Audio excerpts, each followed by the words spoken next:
और किसी भी कार्यक्रम की शुरुआत जब हम करते हैं तो हम अपने प्रभु को याद करके करते हैं। और यहाँ पे तो हमारे पास में भारत माता की ये जो तस्वीर है तो माल्यार्पण से हम इसकी शुरुआत करेंगे। मैं निवेदन करूँगी सर आपसे कि माल्यार्पण के लिए आप आए और भारत माता की जो तस्वीर है उसे माल्यार्पण करें, और बाकी उपस्थित हैं वहाँ पे जरूर उनका साथ दे सकते हैं और वहाँ जा सकते हैं। जोरदार ताली।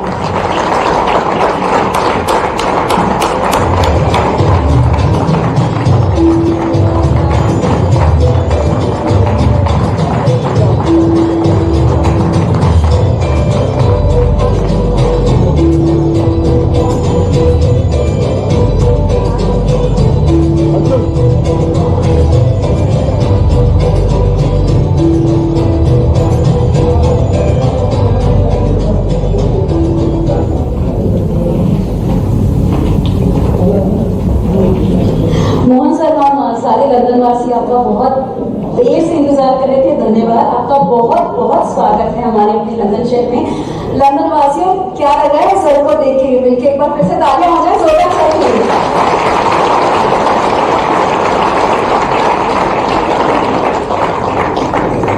धन्यवाद सर, आपका बहुत बहुत धन्यवाद यहाँ पे आने के लिए। और अब फेलिसिटेशन हम शुरू करते हैं। तो मैं फेलिसिटेशन के लिए बुलाना चाहूंगी कुछ गेस्ट को।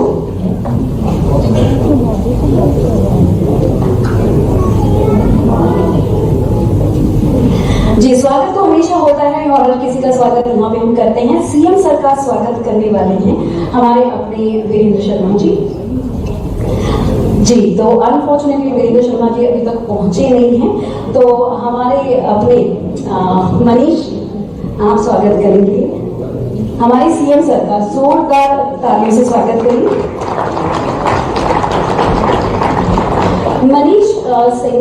मनीष जी जो है, मनीष तिवारी, मनीष तिवारी जी जो है ये फाउंडर मेंबर है फ्रेंड्स ऑफ एमपी। तो इनकी वजह से हम सारे लोग वहाँ पे इकट्ठा हुए हैं। धन्यवाद मनीष जी।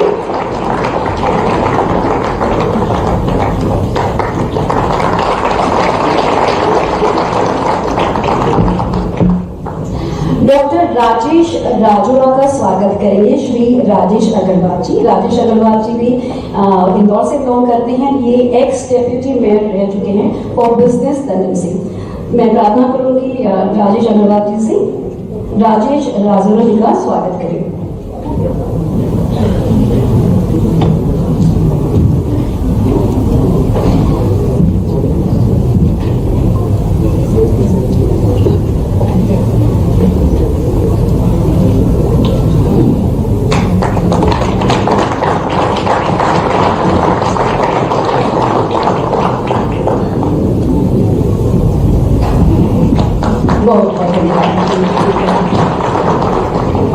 श्री राघवेंद्र कुमार सिंह जी का स्वागत करेंगे मनीष तिवारी जी। फिर से एक बार मनीष जी।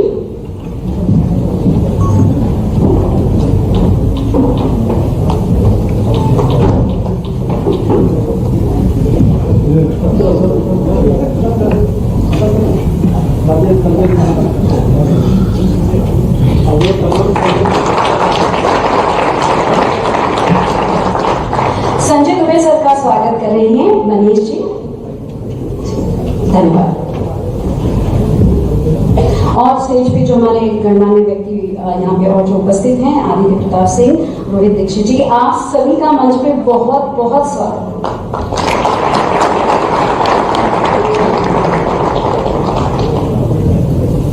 जी, कार्यक्रम की शुरुआत हो चुकी है, स्वागत हो चुका है और अब जो है हम इस कार्यक्रम को लेके आगे बढ़ेंगे। और मैं निवेदन करूंगी आप सभी जो हैं बहुत आनंदित होकर डेफिनेटली इस प्रोग्राम को आप एंजॉय कर रहे हैं। और वंदे मातरम भी यहाँ पे प्रेजेंट होने वाला है, तो वंदे मातरम प्रेजेंट करने वाली है miss Dhal and miss Iravati.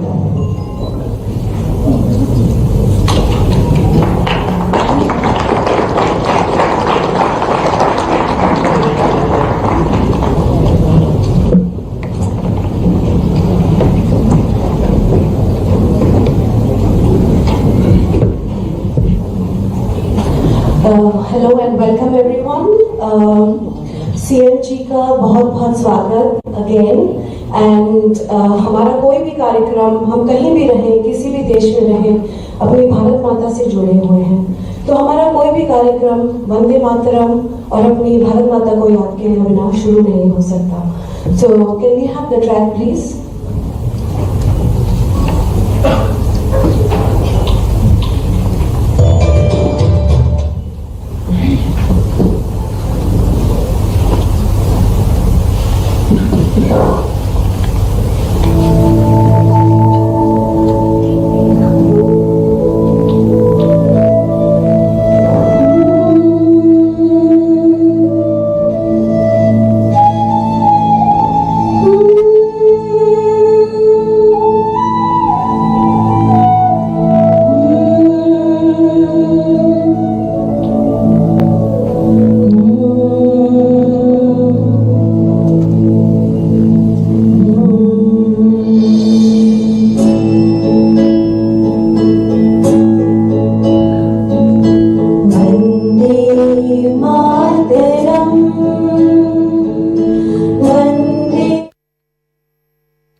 बहुत ही खूबसूरत प्रस्तुति रही श्वेता ठाकुर और मीराबेन जी से।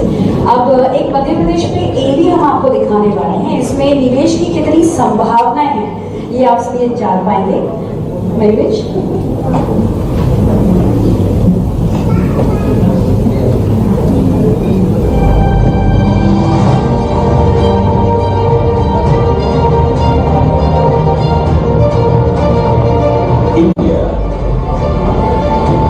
track to become the world's third largest economy, with GDP crossing $5 trillion under the visionary leadership of Honorable Prime Minister, aspires to reach its goal of becoming a $30 trillion economy by 2047.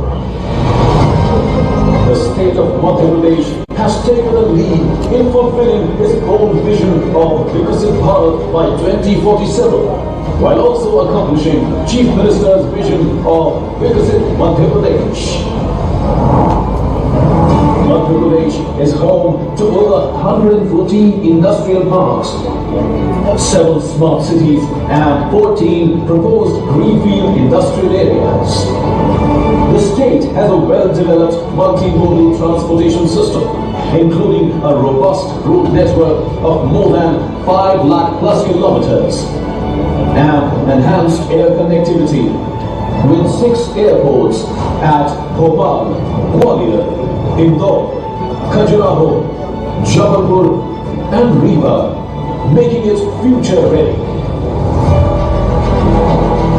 With a strong focus on education and skill development, Madhya Pradesh offers a well-equipped talent pool that serves as a major driver of growth in the region. Madhya Pradesh offers an ecosystem where businesses thrive, where the presence of investor-friendly policies, single window clearances and transparent governance make it an ideal investment destination. These efforts aim to create employment opportunities, enhance quality of life, and significantly contribute to India's economic growth, aligning with the vision of Vikasit Bharat, Vikasit Madhya Pradesh. Painting a canvas of progress and economic expansion, we are doubling our efforts with regional industry conclaves being organized to ensure balanced and equitable growth across the state.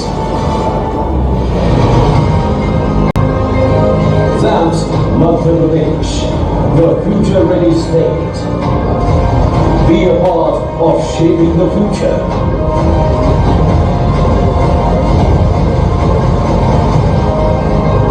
Join us at the Invest Madhya Pradesh Global Investors Summit in February at Bhopal.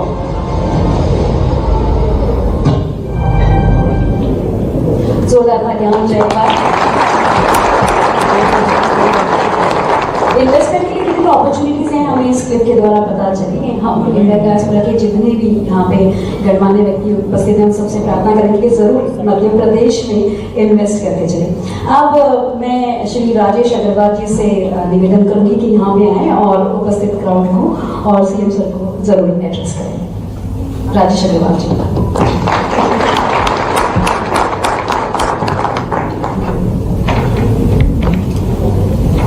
जय Mahakal, dear Ram, सभी का बहुत बहुत स्वागत है। और सबसे पहले तो स्वागत है हमारे माननीय मुख्यमंत्री जी मध्य प्रदेश के मोहन यादव जी जो हमारे बीच पधारे हैं। एक बार जोरदार तालियों के साथ उनका स्वागत करते हैं।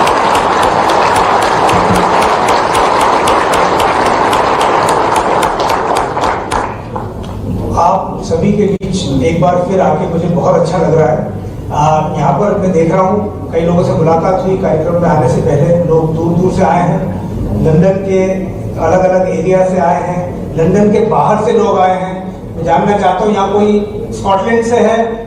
कोवेंट्री से आए हैं दूर से। और कहाँ कोई लंदन के बाहर से कौन है यहाँ? और कैम्ब्रिज, ऑर्पिंगटन, वॉकिंगहम और बर्मिंघम और लीड्स। दूर दूर से आए सब आपके सम्मान और आपके स्वागत में जो आपका प्रेम है ये सभी खींच के आना। और लंदन में साउथ लंदन से कई लोग, north London, east, west, east London से, सभी जगह जगह से लंदन से लोग जो पधारे हैं, मुझे बड़ी खुशी है कि सभी लोग एक साथ इकट्ठे हुए हैं। यादव जी, यहाँ पर हमारा एक ग्रुप है, friends of Madhya Pradesh group, जो हमने बनाया था कई साल पहले, छोटा सा ग्रुप था, 50 लोग थे जब शुरू हुआ। अब धीरे धीरे बढ़ बढ़ के 3000 लोगों का परिवार बन गया है।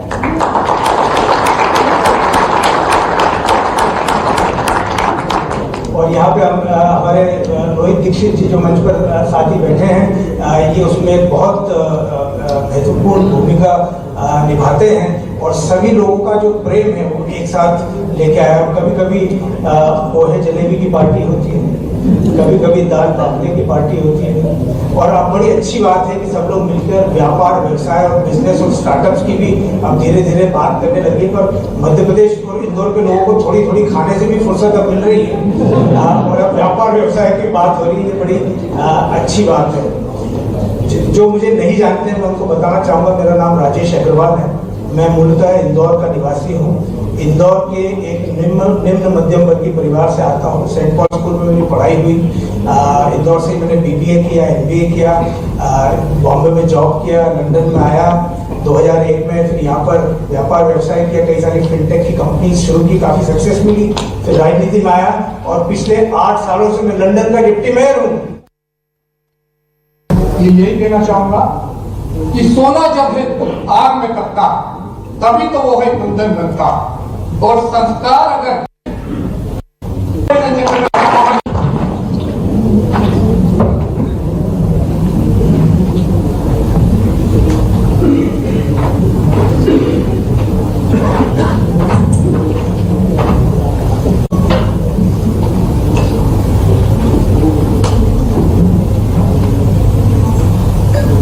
इंग्लैंड के, खास करके भारत के बाहर अतीत के जिस देश के साथ हमारे बहुत अलग प्रकार के संबंध रहे, कई खट्टी मीठी यादें भी उसके साथ जुड़ी। गंगवार जी ने बात करते करते मैं डर रहा था कि बोल क्या कह रहे, मरवानी दे।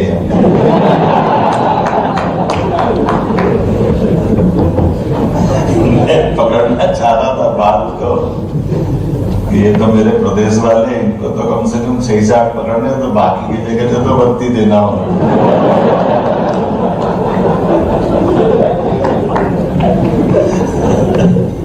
मैं आज के इस कार्यक्रम में मध्य प्रदेश के प्रवासी और फ्रेंड्स ऑफ MP के साथ रॉयल नेशनल कार्यक्रम में इस मंच पर विराजमान मनीष तिवारी जी, गंगवार जी, हमारे डिप्टी मेयर साहब राजेश अग्रवाल जी मेरे साथ आए, प्रदेश के सभी अधिकारीगण, माननीय ACS राजेश राजरा जी, ACS हमारे संजय दुबे जी, मनीष सिंह जी, राघवेंद्र सिंह जी, PS तो हमारे अपने इंडस्ट्री डिपार्टमेंट के, इस मंचस्थ सभी अतिथिगण, प्यारे मित्रों, मैं सोच रहा था बात शुरू करूंगा तो उसके पीछे कहाँ से शुरू करना चाहिए। तो बात तो एक अच्छी कही है हमारे बीच में, चाय वाले की बात राजेश जी ने कही है। तो ये बात भी सही है कि यशस्वी प्रधानमंत्री का अपना विजन, उनका काम करने का तरीका, और अब ये हम देश में तो अपने लिए 56 इंच का सीना लेके बात करते ही करते हैं, लेकिन मजा तो तब आता है कि विदेश से भी वो डबल ध्वनि से बात आती है कि दुनिया में कोई नेता हो तो नरेंद्र मोदी जैसा हो, या हमारे लिए छोड़ा।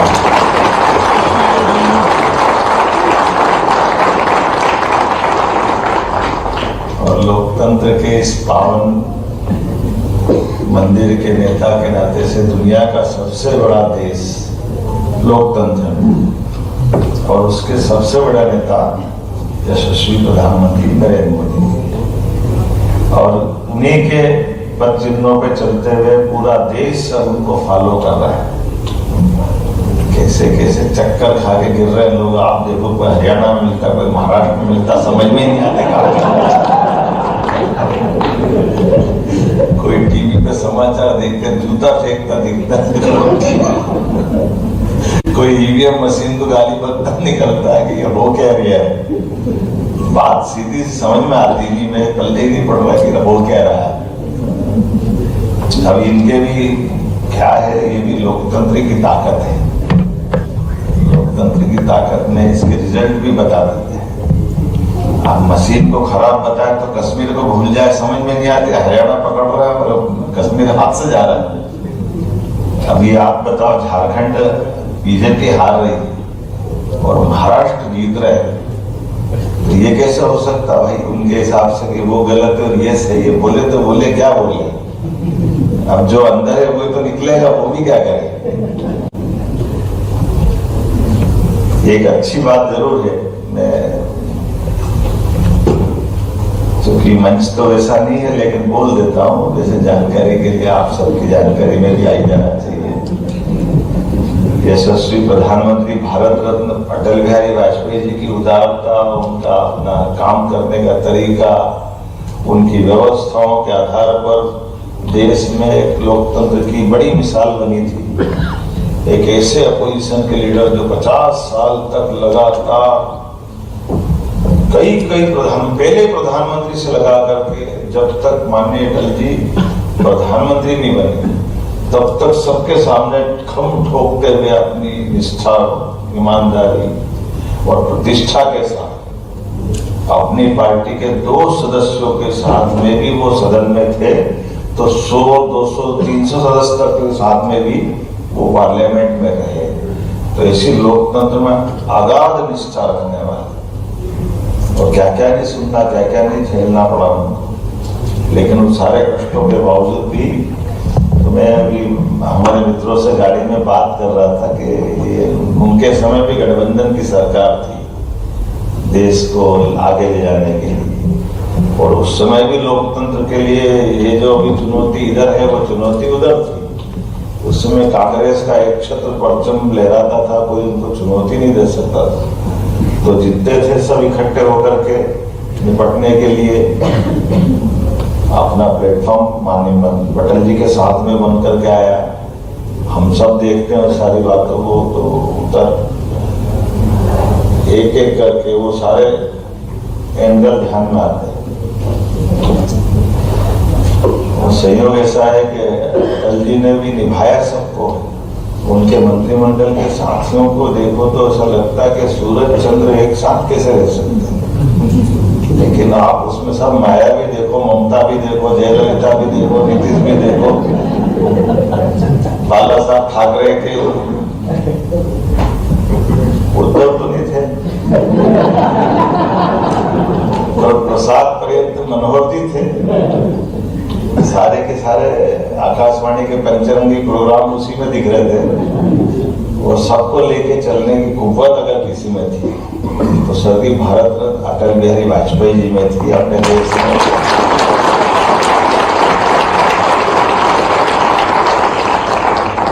लोकतंत्र की खूबसूरती भी थी।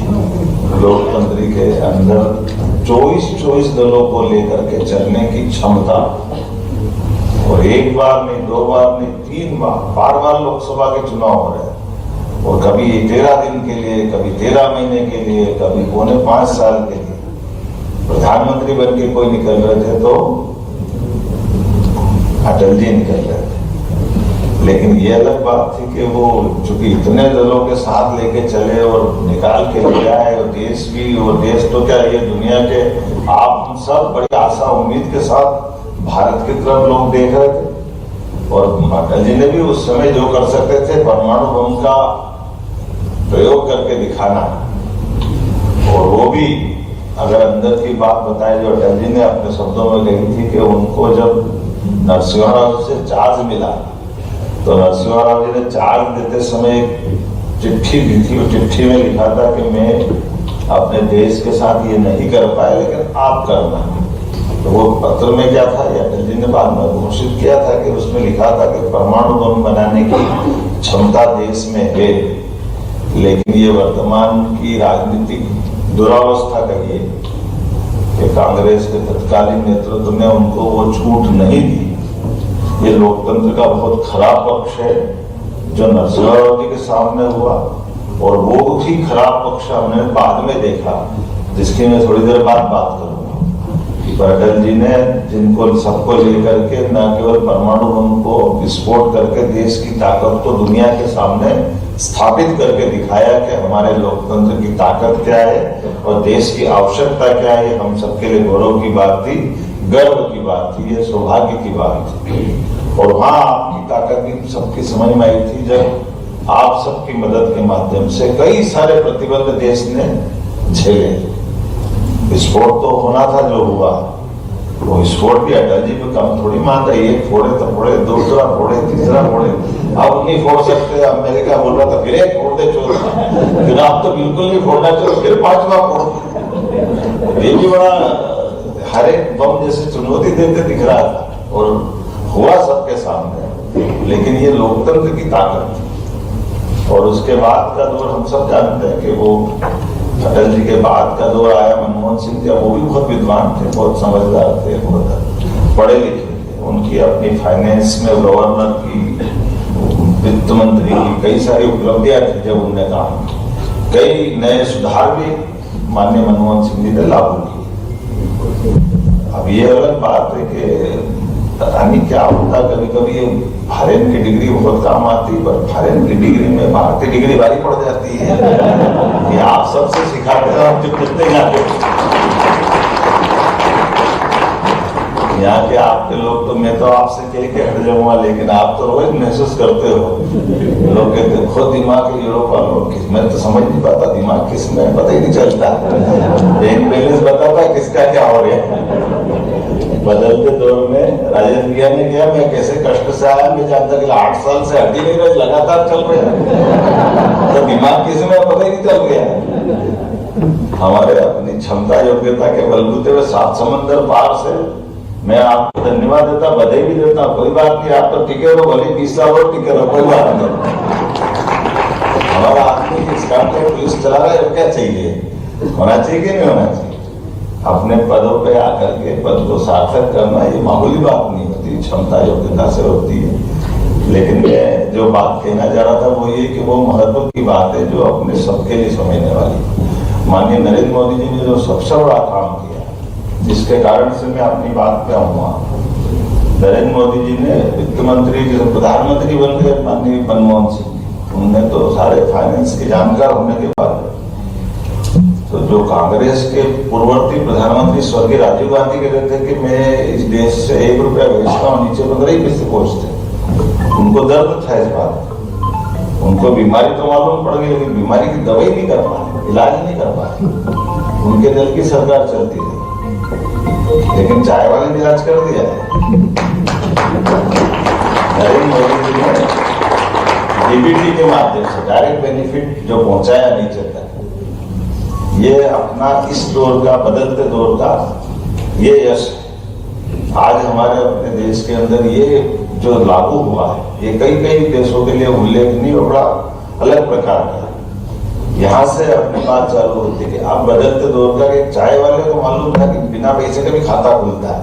ये मनमोहन सिंह जी नहीं समझ पाए कि ऐसा भी कोई खाता खुलता है, जो बैंकिंग के सबसे बड़े जानकार। लेकिन जो अपने ईमानदारी से काम करने वाले व्यक्ति का, उसका हक का चीज उसके पास मिल जाए, अब इसमें क्या कठिन बात। लेकिन आज हम सबके बीच में न केवल सफलता के साथ डिजिटल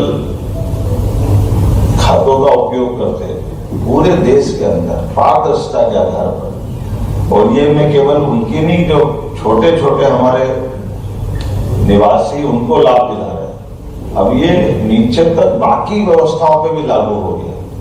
और मुझे इस बात की खुशी है कि हमने मध्यम श्रेणी से लगा करके इंडस्ट्री डिपार्टमेंट में भी जिनको जो सब्सिडी देना वो डायरेक्ट देना चालू कर दी, बीच के सारे हर्डल खत्म कर दिए। हमने कहा कि हमको उद्योगपति में मदद करना, तो उनके खाते में पैसे पहुंच रहे सीधे, क्योंकि जो कमिटमेंट किया वो पूरा होना चाहिए। उसमें गलत क्या है, जो बात कही है वो दिखना भी चाहिए, होना भी चाहिए। और इसीलिए निवेशकों के बीच में जब बात करने के लिए खड़े हैं, तो आपने इस बदलते दौर में अभी कुछ दिन पहले एक समाचार देखा, तो समाचार में वो ध्यान में आया, पहले पूरे भारत का सोना कहाँ रखते थे,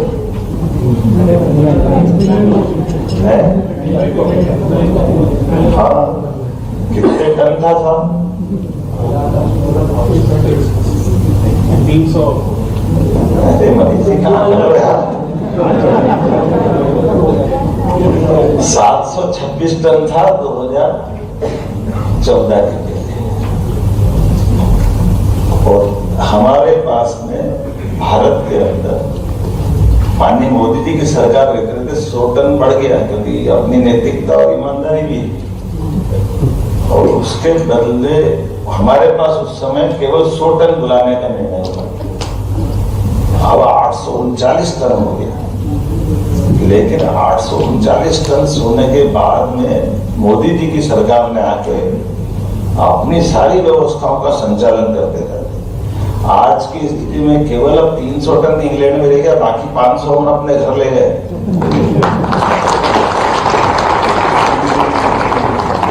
तो ये जो धन ले जाना या सोना ले जाना, ये कोई संकेत दे रहा, आप अगर इसको समझोगे ध्यान में आएगा। बदलते दौर में बदलती वैश्विक व्यवस्थाओं हमारे अपने लोगों को ये संकेत, में कुछ डरा नहीं रहा किसी को, लेकिन कुछ तो है।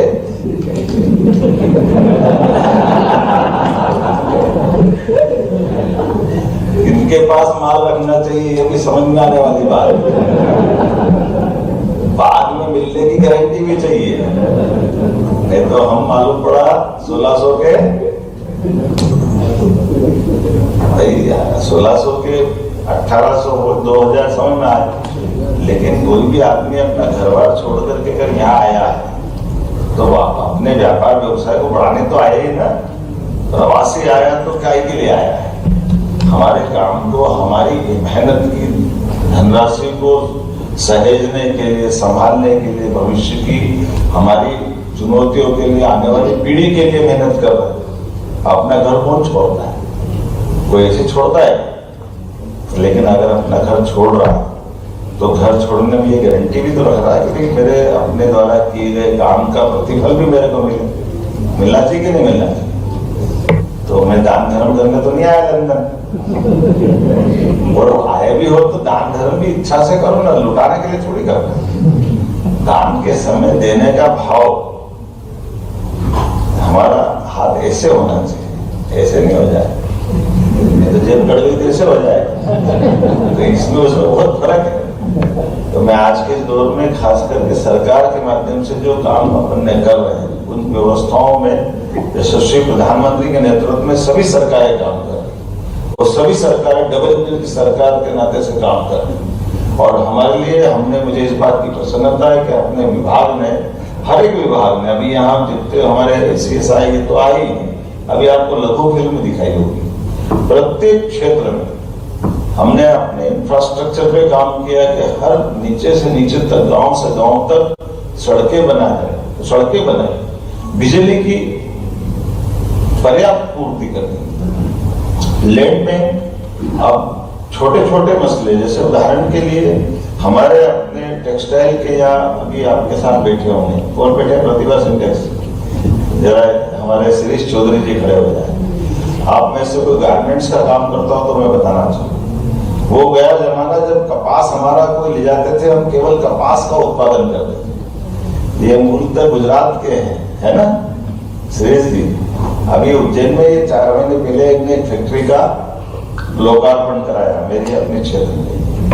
आप बताइए, प्रति लेबर 5000 रुपया महीना इंसेंटिव सरकार देगी।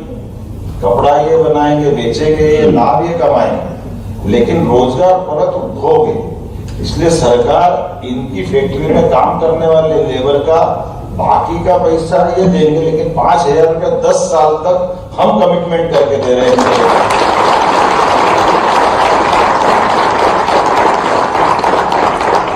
हमको हमारे कॉटन का, हमको वही कपड़ा बनवाना है, हमें रेडीमेड गारमेंट्स में काम करवा के उसका निर्यात कराना।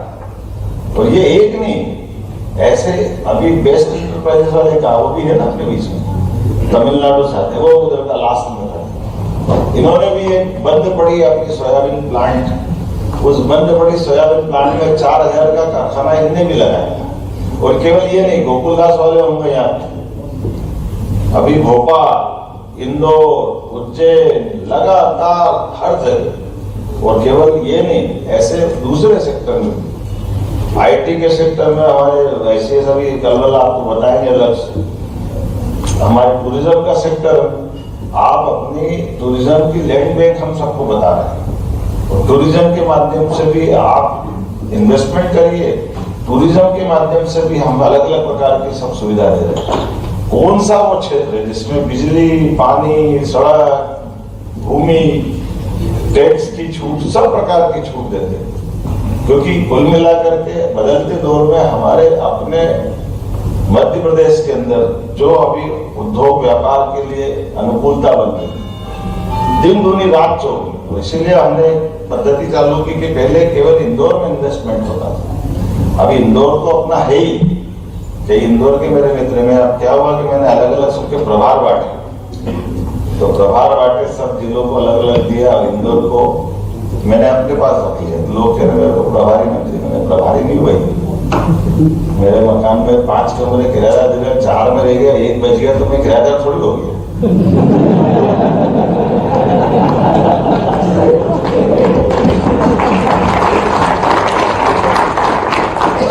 तो खाली रखा है, तो खाली रखा मतलब इंदौर वैसे भी इंदौर स्वच्छता में आगे, व्यापार में आगे है ना राजेश भैया, इंदौर किस बात में आगे? तो मैं ऐसे एक पत्रकार से इंटरव्यू लिया, उसने कहा भैया देखो इंदौर स्वच्छता में आगे, व्यापार व्यवसाय में आगे, आबादी में आगे, दूसरे सारे काम धंधों में आगे, कला में, संगीत में, साहित्य में, सब में आगे। और बोले आप संयोग से क्या 230 विधानसभा में सीएम भी नंबर 1 की सीट पे बैठता था, और आपने बोला अपने पास रख लिया तो आप भी इसमें आ गए। तो आप इंदौर को आपने सब इन्वेस्टर सबमिट कर दी, तो आप इंदौर में क्यों नहीं कर रहे? तो मैंने कहा इंदौर में नहीं कर रहा मतलब?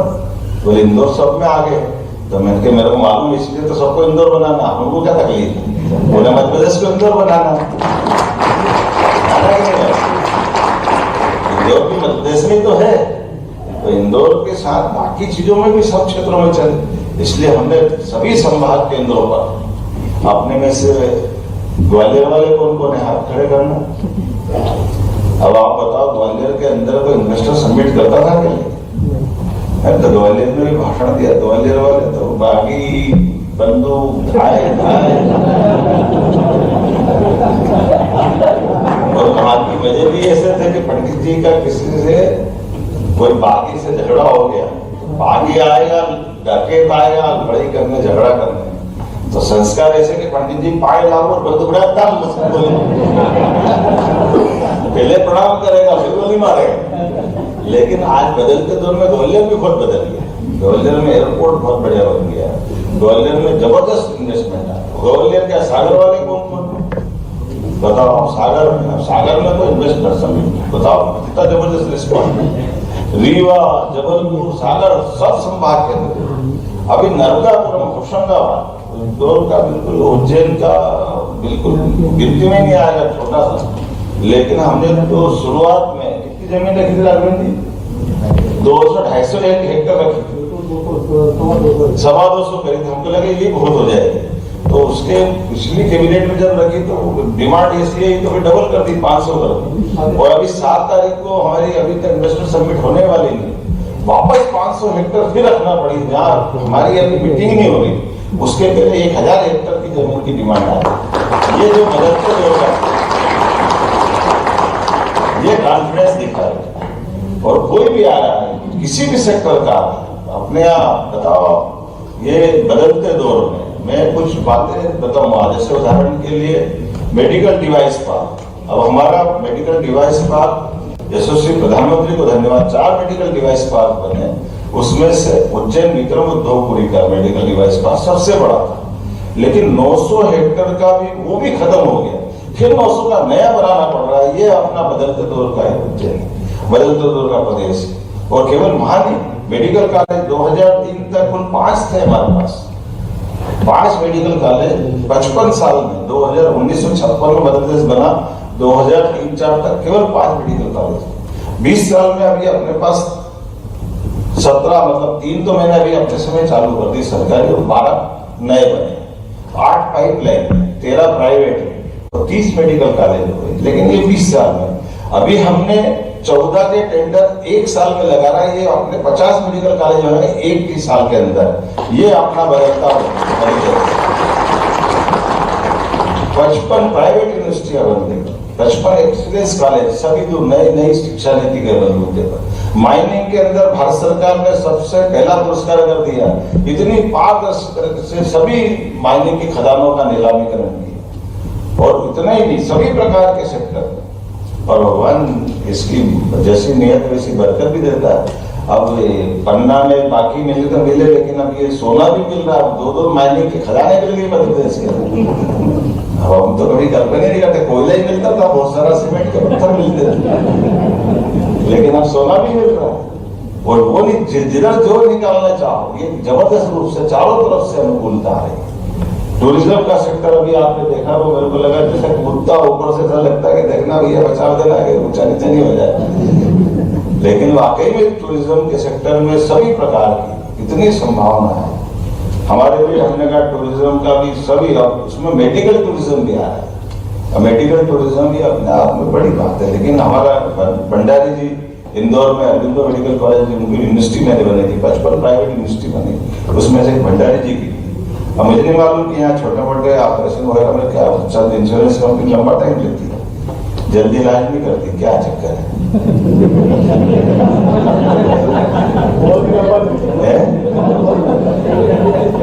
एक बार बता रहा मध्य प्रदेश चाहे जितना आप पसंद करा लो।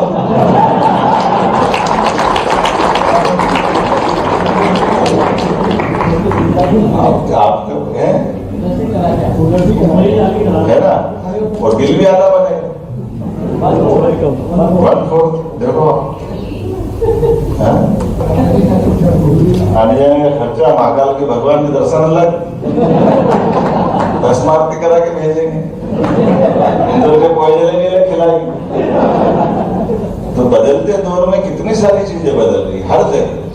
तो कुल मिलाकर के समय की नजाकत समझते हुए आप सबको निमंत्रण इस नाते से भी दे रहा हूं, आप यहाँ भी कामकाज करो, ये बढ़ाओ, इसको कम करने की जरूरत नहीं है, लेकिन अपने पैसे का सदुपयोग और साथ में आवश्यक सावधानी, इसके लिए जरूरी है कि आप अलग अलग सेक्टर में, बहुत सारे सेक्टर, अभी समय थोड़ा कम पड़ गया, मेरा दूसरी भाषण लंबा हो गया, लेकिन अब टेक्नोलॉजी की दृष्टि से, फार्मास्यूटिकल्स की दृष्टि से, इंजीनियरिंग की दृष्टि से, बहुत सारी चीजों में, कई सारे सेक्टर में आप सबके लिए बड़ी संभावना। मैं बाकी आंकड़े देख रहा था तो मुझे ध्यान में आ रहा था कि हमारे यहाँ 1.9 मिलियन भारतीय यूके में निवास करते हैं, बड़ा आंकड़ा है, और यहाँ तो अभी बड़ी संभावना है कि बड़े